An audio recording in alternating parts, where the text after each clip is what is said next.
All right, guys. I wanted to end today on a good note, so I've got something. Well, it's a game I just bought. It's a game I just bought, and I'm excited to play it. I'm extremely excited to play it. So, before I start this video and discuss why I bought this game and why I thought it was important to cover and why I wanted to give everybody just a little bit more hope today, I was a huge fan of Factorio. I loved the top down. I loved the base building aspect of it. I loved everything about that. And it was a while ago that the Alphabet Mafia decided they wanted to go after Factorio for someone's political leanings, which I don't usually rate games on Steam just because they're games. It has to be something exceptional. And I watched, before I started this channel, I watched them try to review bomb the game because the person was not to their political leanings.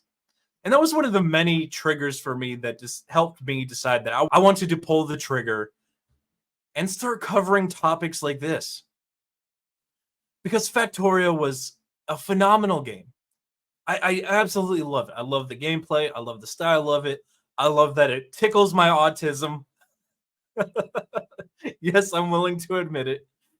I just loved how in-depth it was. So when I see an article like this, how Soulash 2 stands by their decision to not include same-sex marriages for gameplay reasons, and that they didn't bend the knee to the woke mob, I get excited because it's not too often today that we actually see a dev stand up for their game. And I know my channel's not huge, so I would greatly appreciate everybody that could share this one out or talk to somebody about this topic and ask them if it's a game they would play, if they would support it. I don't want people to buy games that A, they can't afford, and B, won't actually play.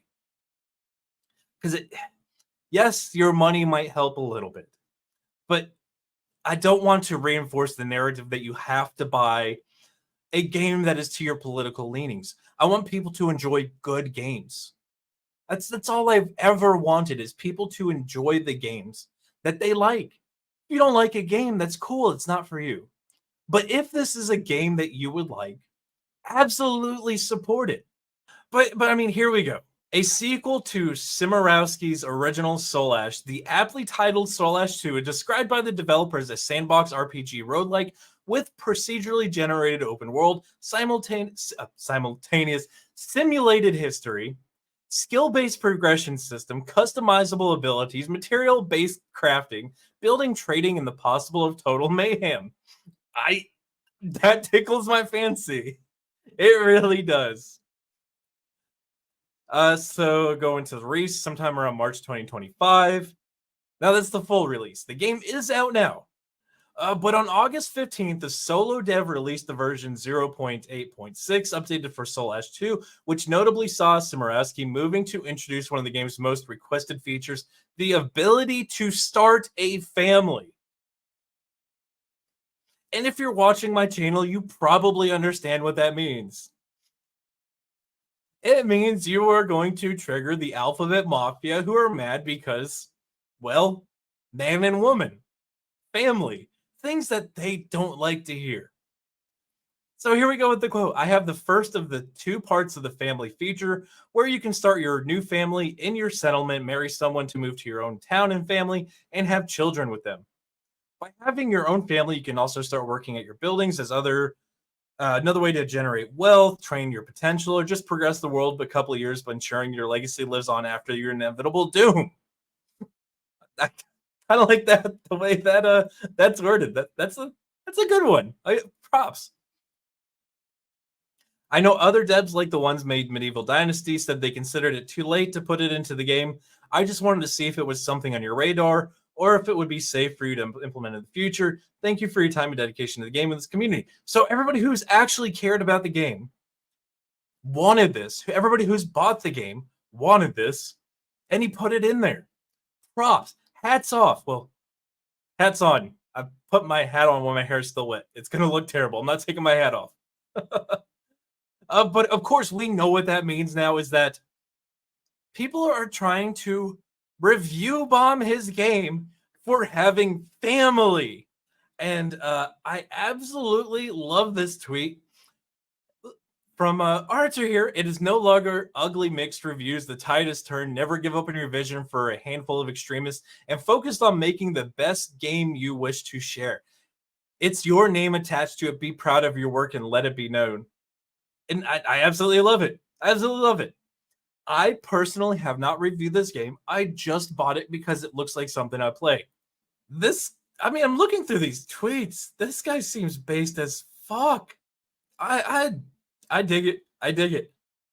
I might reach out and see if we can do a little interview.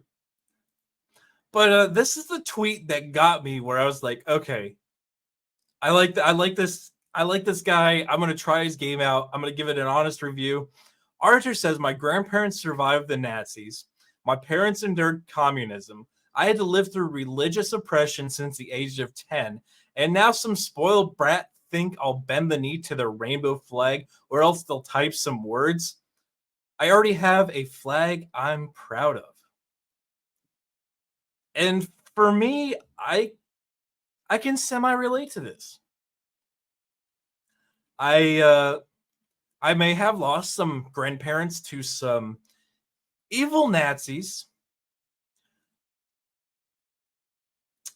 and I will never meet my family because of people like this. People who go and attack people for not agreeing with their ideology, their political ideology, which has become a religion. This is something that resonates with me personally. And I'm no way, in any shape or form, saying that I understand what this dude went through, but I can understand where he's coming from.